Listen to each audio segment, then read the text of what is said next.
We're speaking about navigating a long gap between counselling training levels. I think, Rory, can you just explain why there is sometimes a gap? Because somebody might think, why doesn't the introduction to counselling level 2 end and then the level 3 start? But there are reasons, aren't they? The traditional way is that you do, maybe in 1 year, you will do an introduction. And then in the second year, you'll do a certificate. And in the third year, you may go on to do either a diploma or a degree, depending on the pathway you want to take. And what can happen is that somebody may do the introduction, they may do the certificate, which is a counselling skills course. And then what might happen is that people's lives get in the way. Families may come along, or they may move, or their careers take a different path, and they may have a gap between training. And then at some point they think, I'd love to become a diploma or a degree and become qualified. And that's what we're really discussing today. What are the pros and cons, really, of taking a long gap between counselling training? And I think one of the pros is that it gives you a chance really to think if you really want to do it. I think a lot of people may just get pulled along in the excitement and go on to the next course. And as a tutor, we had to be very thoughtful and mindful that people really understood what they were getting into. The move from certificate to diploma is a huge learning curve, a huge jump. There's so many moving parts in it. You have to get a placement. You have to have your own therapy. You have to turn up to all the lessons. You have to write assignments. It's quite a lot of intense work.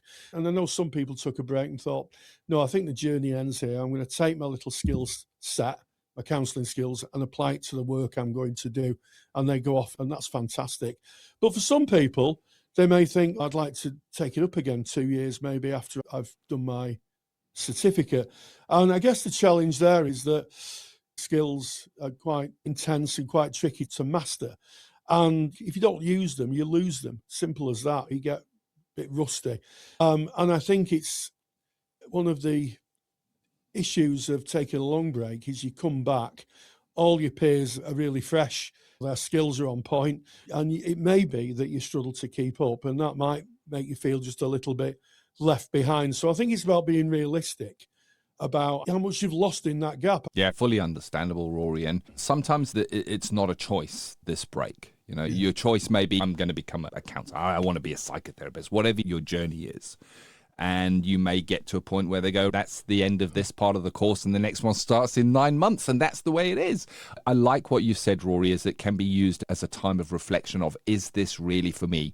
When I walked into my first lesson in counselling, I had a romanticized idea of what a counsellor was. And 10 weeks later, I knew that wasn't true. I knew counselling was actually something very different. I was fully expecting that the lessons were going to be, right, when a person says this is what you want to tell them back. And I learned a lot in the beginning that gave me enough information to decide whether this was really for me. And I did have a gap. I think it was about 3 or 4 months. And I did use that gap to really consider, is this something I really want to do? Because I now had more access to the topic. I could speak to others that were on the course that I was looking to go on and get their feedback. It is a heavy commitment in time and resources. How might we use that gap? If it's a forced gap, we've now got 6 months that we have to wait for our next course. We don't want to become stale. Is there anything we can do that is going to give us at least one toe that we keep within this topic so that we don't go back in again and start from stale? Yeah, absolutely, Ken. And counselling is a kind of double offering. It's theory and practice, isn't it? Nowadays, there's so many interesting YouTube channels. The Counselling Tutor YouTube channel, I have to say, is very interesting for keeping up. And the podcast is really interesting for keeping up. And I think just touching base with the theories. I know I've spoken to people who've listened to the podcast in a gap, and it's really kept their enthusiasm and also given them things to think about in the absence of being taught. Maybe do some volunteering or think about how you use that communication, because counselling skills is really advanced communication techniques. It's listening and communication techniques. Think how you can apply those in your work. In sales, I applied a lot of listening, being less judgmental, being clearer in what I said, reflecting back. All these are communication skills. If you're working with people, you can use them.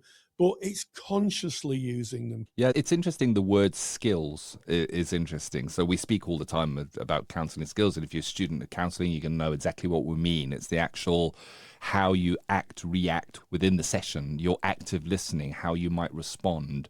And the theory sits, I guess, alongside that, supported by the theory. As you say, Rory, many people start studying counselling and then take those skills and use them in teaching or nursing. There is no doubt that those skills are incredibly powerful, incredibly valuable, and dare I say, incredibly rare in everyday life, because generally when somebody's speaking to somebody else, the other person's thinking about what they're going to say next. They're not really listening actively. So there is a great opportunity to practice those skills. Let's say you got 6 months and you're definitely doing the next level of this course, but it only runs in 6 months' time. Find out what the recommended reading list is for that course. Yeah. Get the books or go have a look at the theories, go and read about them. Go in with a foundation of knowledge. The theory is the theory. If you get those books and read them, it doesn't matter if you don't fully understand what they're saying, just let the material wash over you. When it comes to skills, it's a little harder. Skills, we generally will be taught the theory of the skill, and then we're going to work with peers and practice those skills. We're going to be observed on those skills. Feedback is going to be given on those skills.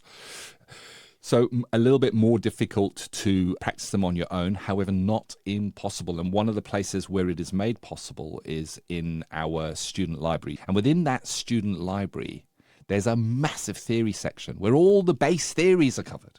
But there's also a very large skills section where the skills are explained, demonstrated, shown. And I often see students in our Facebook group, Counselling Tutor Facebook group, saying, I'd like to meet up with a peer online and practice some counselling skills. Yeah. And there's always a healthy response. That's a wonderful way of doing it. A couple of peers getting together and just practicing the skills and trying them out. Don't worry about getting them right.